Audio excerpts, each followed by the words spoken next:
Hi guys and welcome back to the channel. Today I've got two replays in the French Tier 8 Premium Medium tank, the AMX CDC. Now this is a tank that I don't like. Straight up, I just don't like this tank. It's a tank that I earned way back. This was what, the third earn-up ever on tanks? Because it was like the Motherland Calls, then the Hammer, and then it was the CDC.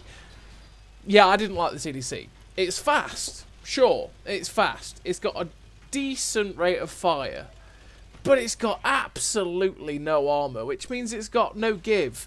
And especially back in the day, and it's still really the same now, I do like to have some kind of armour so that I can possibly bounce the odd shot here and there. Just gives you that little bit of durability, gives you that little bit of, like I say, give. You know, it means you can make a mistake, you can push up on a ridgeline, and you can bounce something on your turret, or you could ricochet something off of your hull. This tank is just a derp gun pen machine. It's just like derp guns see it and go, oh yes indeedy, and pen you. Everything pens you. You have no armour. As you see as we poke up in front of a Shashka and something else back there, and we get slapped up and we lose half our health really easily. So yeah, add to that the gun used to be just horrendous. It just used to miss shots left, right and centre. And the fact that the reload, you know, it's got a decent rate of fire. I mean, better, you know, it's 10% faster these days. It was just a bit frustrating to play. So I never enjoyed playing it. Because the aim time also felt a little bit long as well, because it was like 2.3 aim time. So just generally playing the tank, it felt a little bit uncomfortable to play. You had no real give to the tank to be able to bounce anything. You'd get penned all the time, you'd lose your ammo rack, you'd get set on fire all the time. It was just a pain to play. So I've always disliked this tank. But we're going to have some pretty decent games in it today. So how do I set up the CDC? Well, I set it up with a rammer, vert stabs and optics. Rammer, better DPM, vert stabs, better gun handling, you really need it. And optics to, well, make the view range better. In terms of the crew, I run Born Leader, Rapid Reload, Sixth Sense, Situational Awareness, Run and Gun, Steady Aim, Track Mechanic, Camouflage Expertise, and Muffled Shot. I run that because I just kind of want to make the camo a little bit better. And to be honest, you could drop the vert stabs on this tank and run the camo net to make the most of your camo so that you can stay unspotted for longer and therefore not get shot at since you have absolutely no armour. So you could do that, and I do run the camo and the Camouflage Expertise to make it so that, you know, the tank can stay unspotted for longer. Add to that the gun perks, like I say, because the gun's a bit poo, so you want to make that better. You know, that's just how I set it up. So this first game on Overlord is a big show of why not to go to the beach on Overlord. They left like 3 or 4 tanks up on the top. Most of my team stayed on the top, sorry. We cleared their tanks that were on top really easily and really quickly. And then we just got to the point where we could stay on top of the cliffs and just fire straight down on the enemy team as they were trying to climb up the ramps.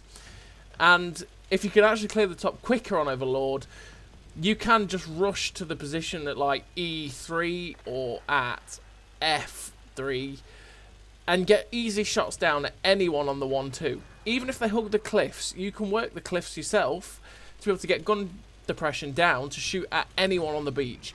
And the beach is just such a terrible place to go on this map because it's just so easy to farm anyone down there.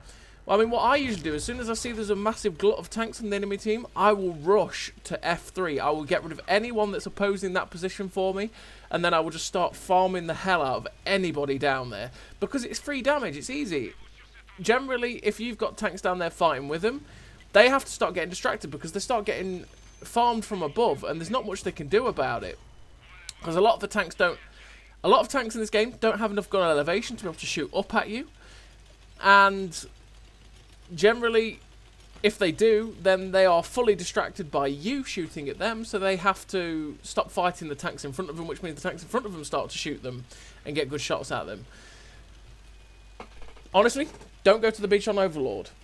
The only real time people I would possibly say to go on Overlord Beach is if it's like, I think it's the Encounter variant, where it spawns like 3/4 of the team down there. That's the only time where it's kind of like, yeah, maybe. But when it's the standard battle, it spawns everybody on the top. And there's just no point going to the beach because you end up going down there. You become cannon fodder for anyone that takes the cliffs. And it just takes far too long to get back up off the beach. And it just leaves you in a position where you can get farmed really easily.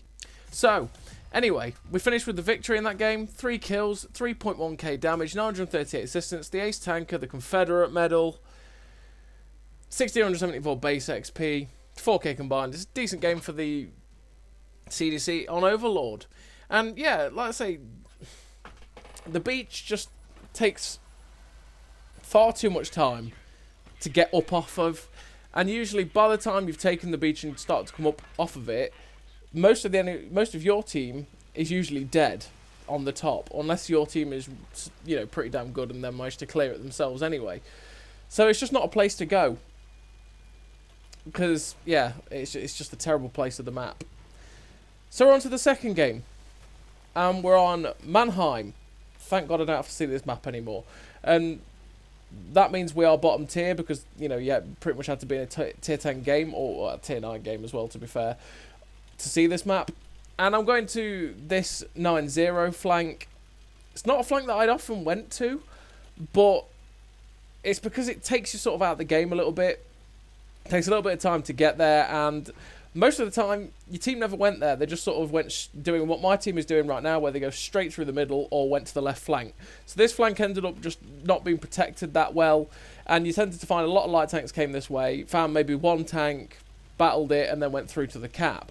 So we're going to go up onto this hill here and try and spot anything that's possibly coming this way. Try and see if we can see any dangers for us to fight when, you know, it gets to the point of having to fight. The CDC isn't a tank that you really should be extremely aggressive in because of the lack of armour. You want to be using the mobility to flank. So getting into this brawling situation that I'm about to get stuck into is not the one, because you see something like the 53 TP gets a big shot into us there, and it's not hard for him to pen us because he can overmatch pretty much everywhere with his 122. But the one thing we have to try and do is when he fires and gets a pen in, we have to try and use our DPM to our advantage. Now, unfortunately, I got myself stuck in between a rock and a hard place because I didn't see the Dragon come in. We auto-aim and shot the Dragon, which is a dangerous thing to do because you can auto-ricochet off that guy really easily. But fortunately enough for me, he ends up missing and we get to shut him down.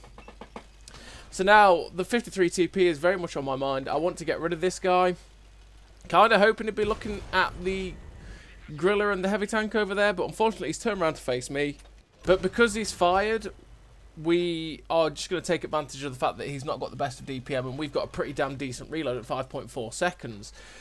Now he's coming after us, we're just going to wait for him to come around the corner and finish him off. And now we've got the back end of this M46 pattern. And if you look at the silhouette of that M46 pattern, that's a derp gun M46 pattern. That poor bloke. He's playing the M46 pattern with the derp gun. Oh, that's just a sad, sad time. The M46 can equip a derp gun. Is it worth equipping the derp gun? Hell nah. The 105, especially with the buff it's had, just makes it absolutely incredible. One of the best tier 9 medium tanks. It's so much fun to play. Derp gun, no, not even for the memes. It's a terrible meme. Trust me, I've done it. It's a terrible meme. No. It's bad enough on the Pershing. It's bad enough as a Pershing derp gun meme. But anyway. So, most of the enemy team is on this opposite flank. We get sight of this IS-3. We hotshot him as we were trying to pull back behind the little cover in front of us. Because, well, he could have hotshot us and finished us off easily with his 390 Alpha. But thankfully, our shot went in. Finished off the IS-3. Great driving. And I now want to get up behind the enemy team, who is all on these little ridge lines and pushing the JK. So if we can get up behind these guys, we can get some free shots into them. Hopefully, well, use the good mobility of the CDC to get these flank and spanks off.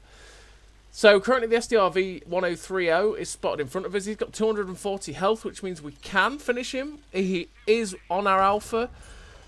Fortunately enough, we roll for the 240, so we get to finish him off. Thankfully, that we didn't low roll there. It would have been a little bit awkward if we did, but yeah, like I say, thankfully we didn't.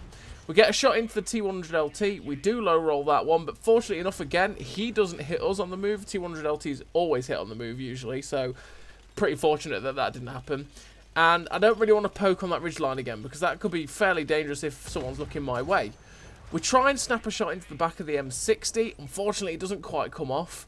And we're just going to keep backing up. I've just got to be careful here because I'm a one-shot for everything. We get a shot into the back of the M60 again. He was shooting at the TD, so we were kind of safe there. We come up on top of this ridgeline. We get a nice shot into the upper plate of the 140. We switch to premium rounds because the 212 APCR rounds, 212 pen AP rounds, sorry, that this tank gets, it's just not going to be enough for some of the tanks we're going to be facing. We can bounce off the 140 quite easily with those rounds, and a 277 that's in front of us we will definitely bounce off unless we get his rear, like that. So we managed to shut off the 277, which is good. We're trying to give as much fire and help to this heavy tank that's in front of us as possible, because if this guy gets shut down anytime soon, it's going to be bad times for us. Unfortunately, he does get shut down. We've managed to get a shot at the M60, but unfortunately ricochet off the front of his turret. And it's like, okay, I'm going to move to get out because the M60 looks like he's coming this way, but actually he's turned around to go the other way around the rock and get a shot at someone else. So I'm thinking, I'm going to go around this rock and get a shot at the M60. What I didn't see is out the corner of my eye, because I wasn't focusing at that point, I could have actually just turned and started shooting the 140, but it is what it is. We're starting to get more shots at the 140 now. Again, I want to try and get as many into this guy to help him out against this medium tank. And we do manage to shut down the Object 140.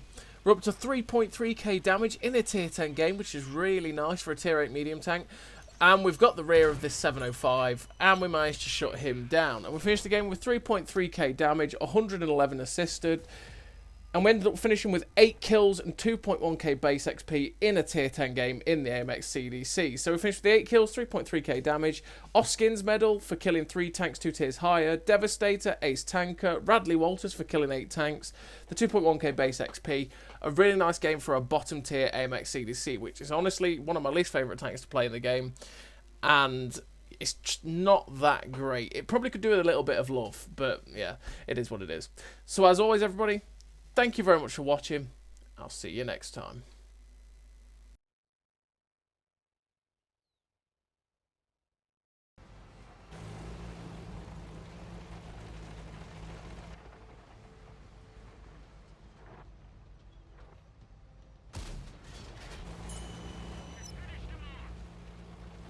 A great success!